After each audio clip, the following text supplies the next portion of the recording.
Bonsoir à tous, bienvenue dans votre émission, votre projet pour la Réunion. Je vais poser une colle à mon invité. Bonsoir Guy Roger. Bonsoir, Gismi. Est-ce que, est-ce que Guy Roger se souvient de la dernière phrase qu'on a dite dans la dernière émission qu'on avait faite? De la dernière phrase. Ouais. Ou des derniers Oui, derniers oui, éléments qu'on a échangés? oui, on a parlé de comment laisser les choses être sans que... Et qui c'est qui laisse les choses être? Alors, pourquoi j'ai posé cette question, c'est que euh, en aparté, Guy Roger m'a dit qu'actuellement, il y a beaucoup de choses qui se passent dans le monde. Oui. Alors, qu'est-ce qu'on fait? On laisse filer ou bien on essaye de comprendre? Ben, en fait, les choses qui se passent dans le monde, c'est nous qui le faisons. Oui, Hein. Donc, s'il se passe des choses, c'est parce que j'ai réagi à un certain moment dans ma vie oui, et les choses arriveront vers moi. Je ouais, récolte ce que je sème. tout à fait, oui. Donc, tout ce qui se passe nous appartient, en fait. Oui, Mais bien souvent, on ne veut pas les reconnaître. On dit c'est l'autre là-bas, oui, c'est pas moi. Moi, je suis bien, moi, je suis. C'est toujours l'autre qui va pas. Moi, quand on dit l'autre là-bas, mais soit c'est toujours bien. Mais en fait, c'est pas, ça marche pas comme ça. C'est que nous faisons nous-mêmes ce monde. Et si on ne le reconnaît pas, alors on essaye de fermer nos yeux sur la réalité de ce qui se passe. et je me plais à répéter souvent cette phrase, et on l'a souvent dit ensemble. C'est Einstein qui disait que ce n'est pas ceux qui font mal qui détruiront le monde, mais Mm. ce sont ceux qui ne font rien et qui regardent. Ouais. Et la question est, on n'a pas, le monde va tellement mal que on a l'impression que quoi qu'on fasse, ça ne changera pas grand-chose. Mais Ben, alors, on fait quoi? justement, alors si c'est toi, si c'est nous qui fabriquons le monde, avec nos pensées, avec nos Ouais. désirs, nos envies, nos peurs, nos angoisses, si nous faisons des actions qui font que ce monde existe de cette manière, parce que nous faisons nous-mêmes nos sociétés. Nos sociétés, Mhm. c'est nos modes de vie. Mhm. Nous avons fabriqué des modes de vie, et les modes de vie fabriquent aussi un ensemble de choses qui fait que tout tourne dans ce sens-là. Il y a des voyous, il y a les ivrognes, dans une société, il y a des gens qui sont malhonnêtes, et toute cette société-là, c'est l'ensemble de l'action de l'être humain. Donc, chacun d'entre nous, on est responsable de ce qui se passe là-bas. D'une manière générale, quand on se pose, on prend une position là-dessus. Mais quand on est ici à La Réunion, quand même à un moment donné, notre vie nous échappe, Mhm. comment peut-on aller contrôler ce qui se passe ailleurs? C'est pas ailleurs, parce que ça se passe en soi. Tu peux pas aller ailleurs pour voir le monde. Le monde est en toi. Ouais, Donc, il faut aller en soi pour apprendre qui est l'être humain. L'être humain, c'est soi. Donc, si tu connais lire le livre de l'être humain qui est le mien, ben, je comprends tous les êtres humains, moi. pourquoi c'est, j'allais dire, subtil? Oui, Parce que ça veut dire que finalement, quoi qu'il se passe dans le monde, si on arrive à contrôler ce qui est en nous et à gérer ce qui est en nous, oui. quoi qu'il se passe ailleurs, à la rigueur, on n'a pas grand-chose à faire. Oui, parce que si tu t'aperçois, par exemple, ok, juste un exemple, tu es égoïste. Parce que c'est pas grave d'être égoïste ou pas. Hein. Mhm. C'est le problème, c'est de ne pas remarquer que tu es égoïste. Si tu remarques que tu es égoïste, alors tu vas pouvoir faire une action qui fait que ton égoïsme n'est pas centré sur une action qui va faire moi d'abord. Tu vois? Donc, la vie va être autre chose. Tu vas faire une action sans but. Tu vas faire une action globale pour tous, mais pas pour moi. Et c'est ça qui fait que le monde peut changer, parce que toi, tu as changé. Parce que toi, tu ne vois plus les choses de manière égocentrique. Je suis d'accord. Et je vais essayer de revenir aux discussions précédentes. Oui. C'est le moment où on se rend compte que d'abord, on doit évoluer, on doit changer, on doit aller vers autre chose, on doit être autre chose, d'une façon différente de voir le monde, mais en même temps, c'est dans cette construction, il faut aussi être un peu égoïste. Mhm. Oui, mais cette construction, Gismi, Ouais. on s'est construit soi-même. Pourquoi on s'est construit quelque chose au-delà de ce qui existe pour de vrai? On s'est construit une entité, une image de soi qui est fausse, en fait. Pourquoi on a besoin de faire ça? Est-ce qu'on fuit une certaine réalité qu'on ne veut pas voir? À se demander. Pourquoi on veut fuir cette réalité? Parce que je suis en face de moi-même et je ne veux pas me voir. Parce que tout le monde, la société me dit, il faut être gentil, il ne faut pas être égoïste, il faut être ci, il faut être ça. Donc, qu'est-ce que je fais? Je fais semblant. Parce que j'ai peur que l'autre là-bas ne m'aime plus. Oui, mais je suis plus sur la posture de me dire qu'on est face à des équations, Mmh, que ce soit une équation personnelle, mmh. une équation plus générale, une équation mondiale, et qu'est-ce qu'on doit avant tout résoudre? Est-ce que c'est ce qui nous concerne, nous, en premier lieu, ou bien on doit penser aux autres? Non, ce qui se passe dans le monde, ça se passe là-bas. Ok? Toi, tu peux observer. Si tu observes là-bas, c'est que tu t'observes aussi toi-même, puisque le monde, c'est toi. Donc, tu observes tout, mais tu ne joues pas dans la scène. Parce que le problème avec nous, c'est que nous voulons jouer dans la scène pour arranger les choses à notre goût. Parce que tout le monde trouve que les choses n'est pas à mon goût parce que je suis mal à l'aise et je voudrais que l'autre là-bas fasse ce que je veux. Donc, nous sommes toujours en train d'arranger, contrôler la société, la scène qui est mise en place. On veut la contrôler. Et là, je suis en train de te dire, sois l'observateur. Regarde les choses comme elles sont, mais pas comme tu voudrais. Et accepte que c'est comme ça. Et quand tu as accepté que c'est comme ça veut dire que tu n'es plus en porte-à-faux, tu n'es plus en train d'agir pour essayer de ranger les choses. À ce moment-là, cet esprit qui ne réagit plus aux choses, il est en paix. L'esprit est en paix. Et c'est seulement avec la paix que tu peux faire la paix. Donc, on revient à nos échanges, c'est-à-dire justement faire l'évolution ou la révolution en nous. Plutôt ça, oui. Révolution. C'est bien pour nous, Mais c'est bien pour tout. pour Parce que chacun d'entre nous. parce que c'est la seule chose qu'on peut faire pour être soi-même bien. Ouais. Parce que si tu sais que comment faire pour prendre l'enfant, l'aimer, t'arrêter devant une fleur, la sentir, tu jouis de la vie, tu es en connexion avec la vie. Si tu sais faire ça, ben tu rentres en contact avec ce que tu es, avec la réalité de toi-même. Tu ne t'éloignes pas de ce que la vie propose. Donc, ce que tu es là, c'est l'essence même de ce que la vie est. Et donc, quand tu es comme ça, alors c'est la vie qui cause. Et la vie ne veut rien, n'attend rien. C'est pour ça que quand tu es comme ça, tu ne joues pas dans la scène. Tu n'essayes pas d'arranger. Parce que celui qui veut arranger, c'est l'arrogant. C'est celui qui veut que son centre égocentrique soit rempli. Donne-moi, donne-moi, parce que je veux être heureux. Donc, tout le monde va mal parce que tout le monde veut. Donc, si on ne veut plus rien, ben, tout le monde va bien. Parce que personne ne demandera plus rien à quelqu'un pour que l'autre puisse me satisfaire. Donc, si j'ai plus personne pour me satisfaire et que moi, je satisfais toujours les choses avec amour, avec joie, gratuitement, eh ben, il n'y a plus personne qui est malheureux. Mais aujourd'hui, tout le monde veut. Donc, tout le monde veut. Ben, tout le monde se bagarre pour prendre.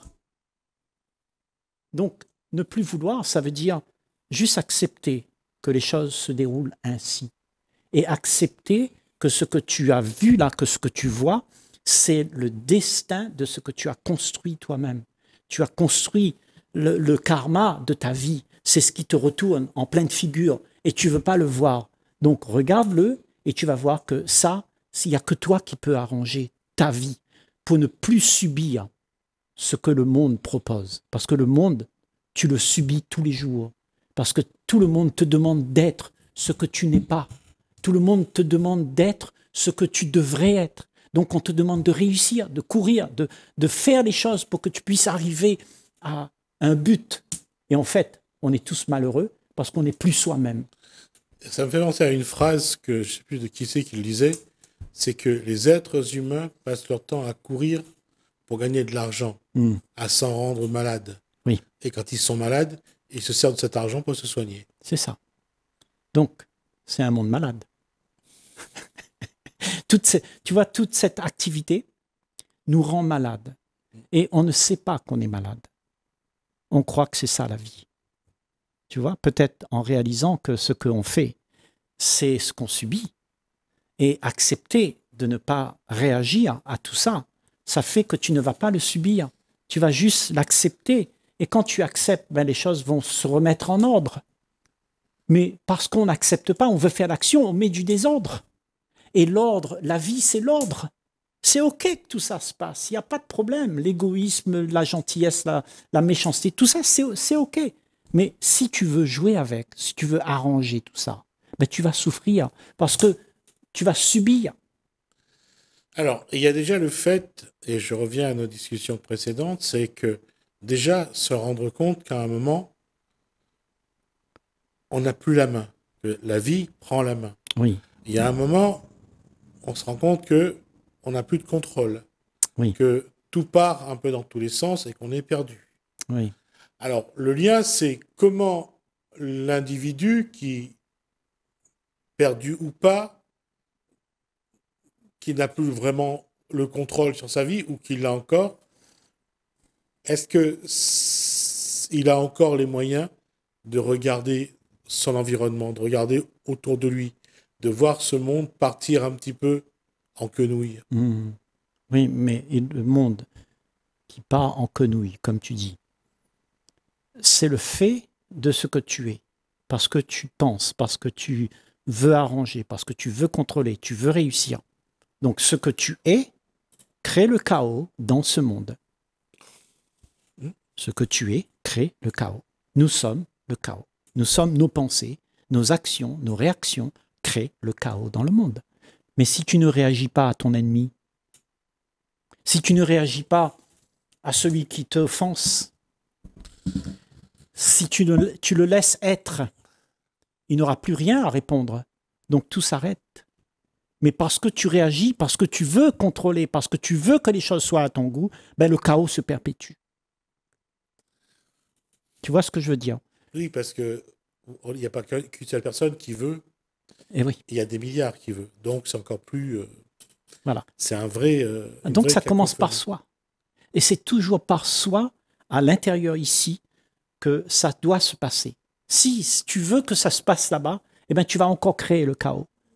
Commence par là, ne réagis plus, sois calme, sois en paix, et tu vas voir que ta vie va créer l'ambiance autour de toi où les gens ils ont envie de s'approcher de toi parce que tu ne les condamnes pas, tu ne les juges pas, tu ne veux rien, tu n'essayes pas de les contrôler, tu acceptes. Donc les gens, ils auront envie d'être à côté de toi. Autrement, ben, si tu commences à contrôler, à juger, à critiquer, ben, les gens ils vont partir. Ils vont dire, mais lui, il m'en veut. Moi, je suis comme ça. Et ils ne vont pas essayer de comprendre leur état. Ils vont essayer de continuer à perpétuer cet état. Donc, ce qui veut dire qu'aujourd'hui, ce qui est plus important, c'est que chaque individu s'occupe de lui. S'occupe de son être. Voilà. Se connaître. C'est pour ça que la connaissance de soi, c'est la chose la plus importante dans la vie. Connais-toi toi-même. C'est la chose la plus importante. Ouais. Si tu ne te connais pas, comment vas-tu connaître l'autre? Parce que si tu te connais, tu connais l'histoire là-dedans. Et cette histoire, c'est l'histoire de la race humaine. C'est là. Ouais. Donc, connais-toi et tu vas comprendre tous les êtres humains. Et ça, c'est quelque chose qui n'est pas facile à accepter. Lorsqu'on dit à un individu qu'il a en lui des millénaires d'histoire, comment il peut en prendre conscience? Parce que il va pas croire qu'il ait 50, 25, 50 ou 75 ans. Ça sera difficile pour lui de conscientiser que avant qu'il soit là, il y a eu derrière lui au moins 10 000 ans d'histoire. Oui, au moins, si ce n'est pas des millions d'histoires. Oui. Hein? Depuis la cellule qui s'est séparée en deux, hein, et puis en 4, et puis en 8, et puis en 16. Et toutes ces cellules, chacune d'entre elles, ils ont une mémoire de ce qui s'est passé. Tout à fait. Hein, et aujourd'hui, tu en as 28 millions, milliards de cellules en toi. Chacune d'entre elles ont une mémoire. Je ne sais pas si tu te rends compte, tu es le résultat de toute la race humaine avant toi. Tout ça fait de toi et moi le résultat de ce que la race humaine était avant nous. Maintenant, si tu réalises, quand tu fais la connaissance de ça, Tu fais de la connaissance de soi. Et tu sais, en fait, que ça, c'est juste le mouvement mécanique qui t'a emmené jusque-là. Le mouvement mécanique qui t'a emmené jusque-là. Mais qui tu es? Au-delà de tout ça, tu es au-delà de tout ça. Tu es quelque chose d'immuable, qui n'a pas de matière. Tu es la liberté, tu es l'éternité. Et si tu découvres ça, alors tout ce monde s'effrite. Tout ce que tu connais, tu peux le laisser de côté parce qu'il y a quelque chose de neuf, de sacré.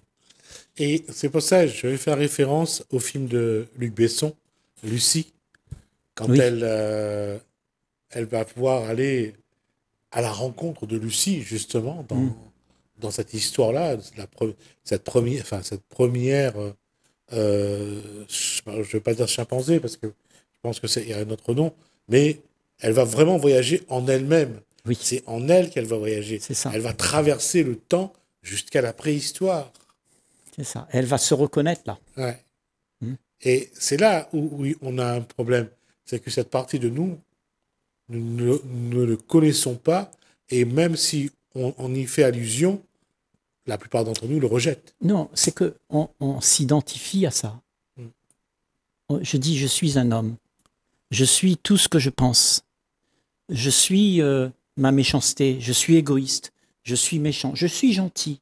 Donc, tu t'identifies à tous ces programmes. Mais quel individu aujourd'hui est capable de remonter à 400 000 ans en arrière pour dire j'ai été un homme néandertal? Oui, mais c'est quelque chose qui se passe quand tu observes les choses sans réagir. C'est parce que ta tête réagit, c'est pour ça que tu penses à toutes ces choses-là.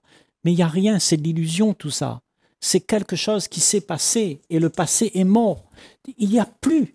Ce qui s'est passé est mort. Et si tu essayes de le remettre en place aujourd'hui, c'est quelque chose d'inutile. Il ne s'agit pas de le remettre en place. Il s'agit de reconnaître que nous sommes dans une évolution, que nous sommes une étape de cette évolution, mais qu'avant, il y a eu d'autres étapes. Oui. C'est ça dont je parle. Oui, mais quand tu as cette étape d'évolution que tu appelles évolution, moi je ne dirais pas que c'est de l'évolution, c'est justement un processus où on sort... Quand je dis évolution, pas qu'on est meilleur. Oui. On évolue pour être mieux. Non, c'est que c'est un chemin qui se trace, un itinéraire. Un cheminement qui nous fait sortir de nos voies, de nos carcans. Et dans ces carcans, si on reste, eh ben, on va s'entremêler, on va stagner là-dedans. Et là, il s'agit de sortir de cette histoire qu'on a construite, que la race humaine t'a donnée. Ouais. Elle t'a dit il faut être gentil, elle t'a dit il faut réussir. La race humaine t'a dit ça. C'est pour ça que je parle de ce cheminement, parce que c'est pour aussi, quelque part, on essaye d'avoir un peu plus d'humilité, un peu plus de modestie, d'arrêter de croire qu'on est la plus belle espèce qui existe sur cette terre, qu'on est les plus intelligents, les plus beaux. Non, on est juste une espèce qui continue à cheminer, à évoluer. Dans l'inné, ce que tu dis, ça se passe dans l'inné, on peut le comprendre. Oui. Okay, on peut le toucher comme ça, de cette manière-là. Mais en réalité, on ne veut pas toucher ça, parce qu'on est devenu ça. On est devenu ce qu'on nous a demandé d'être. Donc, ce que tu es, tout le monde est aujourd'hui, on est le résultat de ça. Donc, on croit. C'est une croyance que nous sommes ainsi. Et cette croyance, ce n'est que de l'illusion. Ce n'est pas vrai. Ce que tu es, c'est autre chose. Tu n'es pas la mémoire. Tu es l'essence même de ce qui n'est pas mémorable. Il y a l'infini n'est pas mémorable. Tu ne peux pas te rappeler de l'infini. L'infini, c'est impossible de se rappeler parce que c'est infini. Alors que ce que tu as hérité est possible de toucher. Et quand tu touches à ça, tu t'aperçois que ce que tu es n'est pas ça. C'est l'infini. Et quand tu touches à cet infini-là, tu sors de ça naturellement. Naturellement, tu dis, mais, tu sais, tu t'élargis, ta perception, elle devient complètement autre que ce que le monde t'a demandé d'être. Parce que le monde, moi, m'a demandé d'être un garçon, là-bas, une fille, un prince charmant, quelqu'un de bien, quelqu'un pour faire plaisir à ma maman, mon papa, faites la fête des mères, la fête des pères, la Saint-Valentin, et tu seras quelqu'un de reconnu. C'est tout ça que la société me demande, toute cette activité sociale qu'on a, ces modes de vie. Eh bien, c'est ça qu'on me demande. Moi, je dis ça, c'est mon passé qui me demande de répéter. Toute la race humaine avant moi m'a dit de répéter ça. Et je répète, pourquoi? Parce que j'ai peur de ne pas exister dans un monde où tout le monde te dicte comment tu dois être. Donc tu as peur.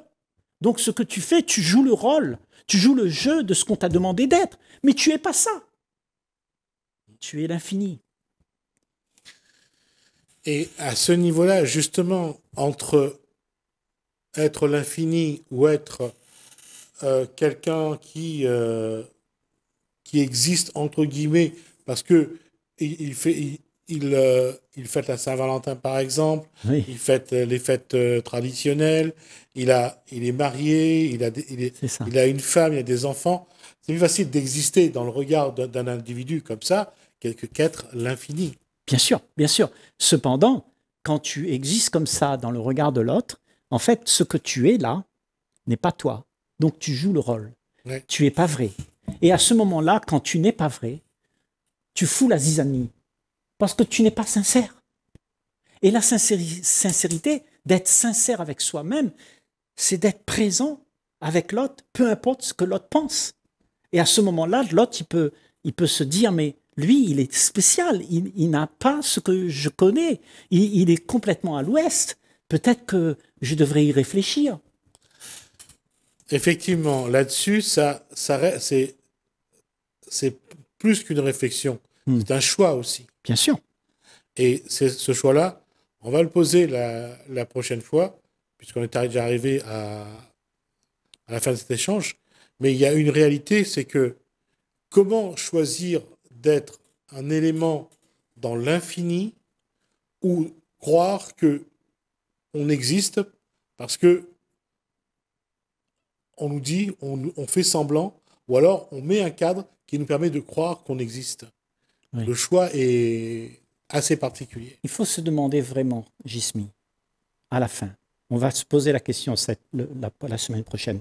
Et si vraiment, est-ce qu'on a le choix? Est-ce que le choix existe? Ou bien est-ce que la vie nous emmène tous Ouais. et chacun dans le même endroit? On va tous à la tombe.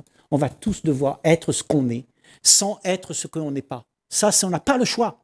Donc, si tu veux faire le choix, ben, il n'y en a pas.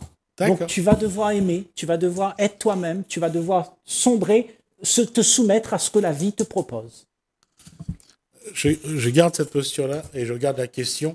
On va le reposer la semaine prochaine. On verra s'il y a un choix finalement. D'accord, d'accord. Merci Guy Roger.